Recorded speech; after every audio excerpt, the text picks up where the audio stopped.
And a family wants answers after the death of their son. And there's no bringing him back, but we want justice for him. And that family is speaking only to Fox 35. This is the 16-year-old boy who was killed at a home in Orange County. And deputies say it was his 16-year-old girlfriend who pulled the trigger. She was arrested today.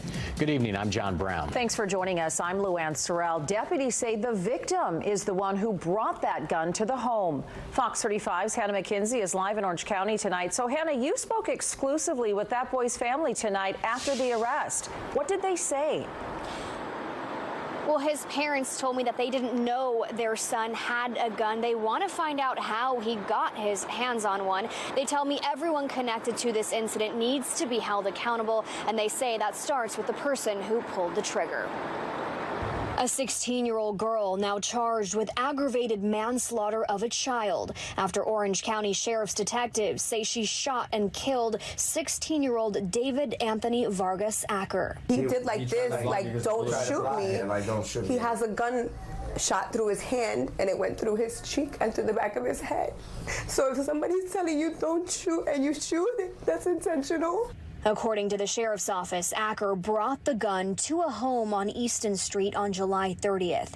He, the girl, and another teen were pointing it at one another and posing with the weapon. Acker's parents, Veronica and David, telling us they didn't know their son had a gun. It's just hard to understand, too, how easily accessible it is for a child to get their hands on guns. You know? Like, that shouldn't be a thing. Like, how can a 16-year-old go out in the street and buy a gun?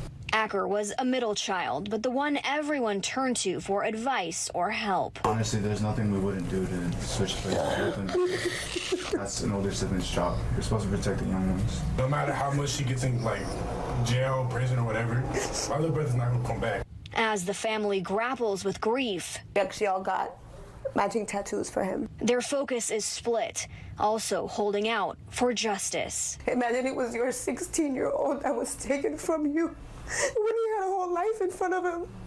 We ask that they take that into consideration and they find it in their heart to throw the book at her. David Vargas Acker's funeral will be held on Monday. As for the 16-year-old charged with his death, we're not releasing her name because of her age. We are told she was taken to a juvenile assessment center. Live in Orange County, Hannah McKenzie, Fox 35 News. Hannah, thank you.